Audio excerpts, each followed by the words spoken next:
Congress MLA Prem Sagar రావుపై BJP రాష్ట్ర ఉపాధ్యక్షుడు రఘునాథరావు తీవ్ర ఆరోపణలు చేశారు. బీజేపీ రాష్ట్ర కార్యాలయంలో మాట్లాడిన ఆయన ప్రేమ్ సాగర్ రావు గతంలో డిఫాల్టర్గా ఉన్నారని, ఎమ్మెల్యేగా ఎన్నికయ్యాక 16 నెలల్లో 100 కోట్ల రూపాయలు బ్యాంకులకు చెల్లించారని ఆరోపించారు. తన ఆస్తులు 54 కోట్లను ప్రకటించిన వ్యక్తి ఏ విధంగా 470 కోట్లు సంపాదించారో చెప్పాలని డిమాండ్ చేశారు. ఈ వ్యవహారంపై ఈడీ, ఆదాయ పన్ను శాఖలు ఫిర్యాదు చేస్తామని రఘునాథరావు తెలిపారు. ప్రేమ్ సాగర్ రావు ఆర్థిక లావాదేవీలపై ఎలాంటి విచారణ జరుపుతారో ముఖ్యమంత్రి రేవంత్ స్పష్టం చేయాలని కోరారు.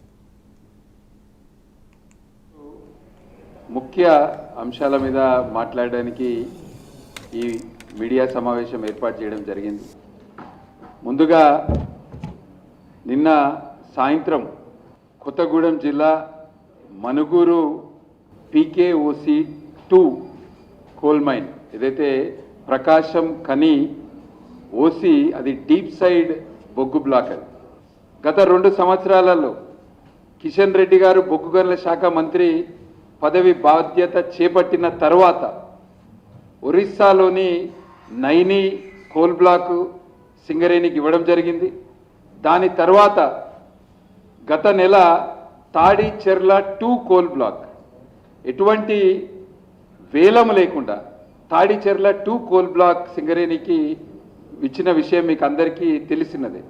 కిషన్ రెడ్డి గారు వారితో పాటు బీజేపీ రాష్ట్ర అధ్యక్షులు రామచంద్రరావు గారు, బీజేపీ ఎంపీలు, ఎమ్మెల్యేలు, ఎమ్మెల్సీలు అందరూ కూడా 2 రోజుల సింగరేణి భరోసా యాత్ర చేపట్టిన సందర్భంగా సింగరేణి ప్రాంతంలో ఉన్న అక్కడ కార్మికులు, అదేవిధంగా ట్రేడ్ యూనియన్ నాయకులందరూ